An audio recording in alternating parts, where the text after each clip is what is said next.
So, welcome to Daisy Dialogues. I'm Suzanne and I'm here with Jacqui, my sister. Hello! This episode is called Magic and Miracles. It certainly is.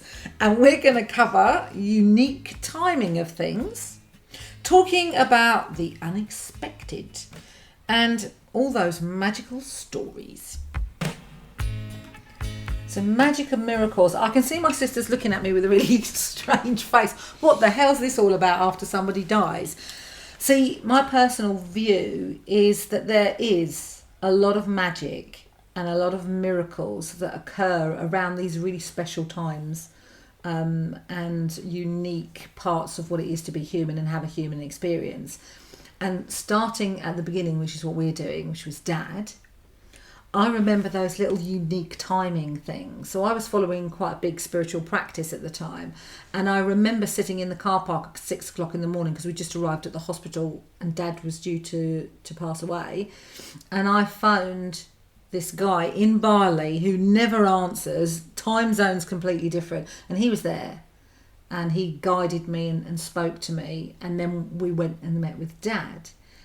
And Jacqui, if you remember, there were lots of things that just sort of slotted into place. Like Mum said something and then he passed away. And then she could go to her hair appointment. And then everything sort of, the dates, everything just sort of started to unfold. It was the magic of the natural unfolding of things. And then also there was that lots of people have said to me, you know, the little stories like, oh, you know, my mum was a big fan of robins and we were sitting there just after she passed away and a robin flew down and sat next to us. Those kind of stories. So let me steal the conversation back before you go any further and bring it into actually current times. So I went to see a film that's just come out called The Haunted Mansion the other day, and they had a really apt term for this in the movie, and it's called Ghost Winks. And I loved it. And actually, that brings me back to a story you told me about the lily coming up. Oh, yeah. Yeah, we'd still do that. My mother-in-law, I've got lilies, calla lilies that I grow. And we noticed quite early on when my husband and I had them in the house that whenever there was some pending bad news or something difficult just approaching, a lily would just start growing, and it was almost like a sign of comfort and support. Those sort of things. Yeah, absolutely, those sort of things. And Mum is our most recent death, and I do not have a spiritual nature like my sister, but she'd not long gone, and I was in the house sitting down thinking, and I literally was thinking about Mum, and I had this overwhelming, we've got you. Well, no, we've got her. Come into my head, like somebody literally spoke to me who wasn't there, and I just felt so calm at that point. Oh, no idea where it came from. Loud as anything, we've got her. And yeah, and it's often in those moments when you're not thinking about, because people say, well, yeah, you were thinking about it and that's why it happened. Yeah, it doesn't work that way, because I was in the bath actually not that long after my husband died, maybe, I don't know, a month or two. And I was having a really bad day, but I wasn't thinking about him. I was just lying in the bath. And I swear to God, because I don't actually have these experiences, I felt someone kiss me on my cheek. And it just felt so comforting, like someone just kissed me. But my friend, when her husband died, and even to this day, sort of nearly 10 years on, she still gets these sort of like cobwebs when there's no cobwebs around on her face, and wipes them away. And for her, it's a sign that he's around. He wants to get her attention. He wants to share something or just get in the way. So whether this is a comfort thing, whether this is something we tell ourselves, whether it's real or not, we're never going to know. But definitely there's something there.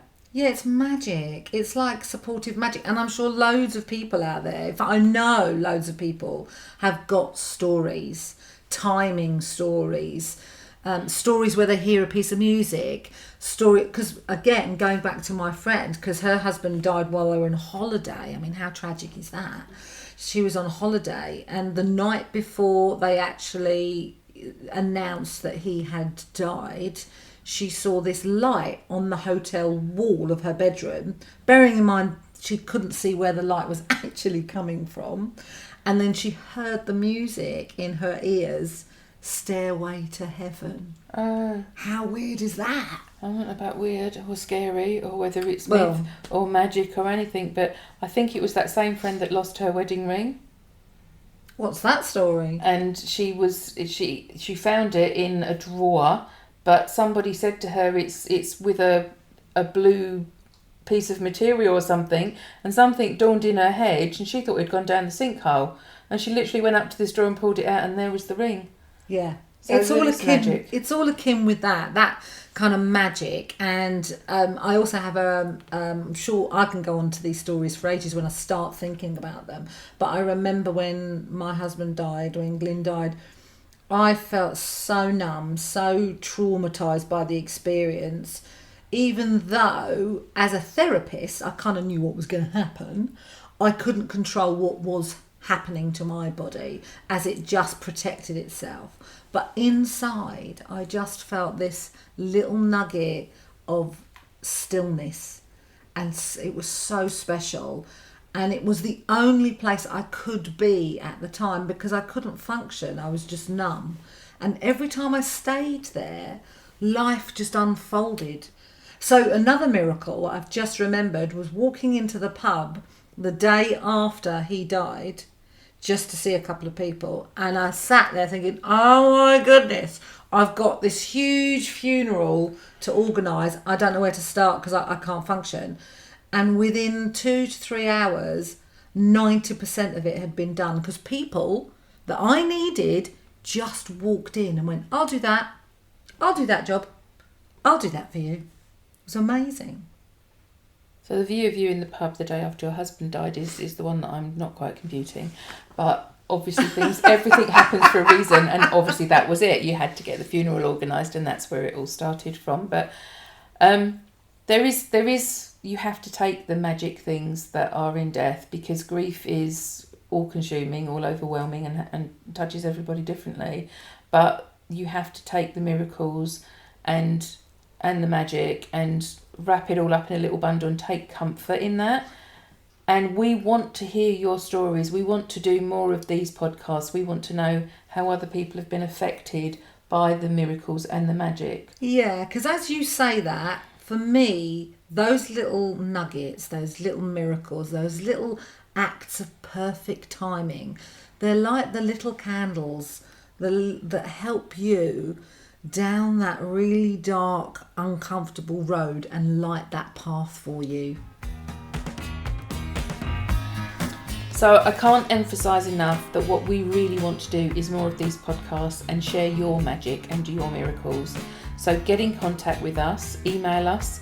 You can go to our website, jt-accounts.co.uk, or look at the information attached to these podcasts. It should all be there, and we want to speak to you. We are sharing people's memories of and questions to their loved ones. How was it to live through World War I and II? Oh my goodness. What age would that make them if they've gone through 1 and 2? Well, you're the accountant. Aren't you good at numbers? I'm very good at numbers. You're talking dates. So World War I was beginning of the 20th century.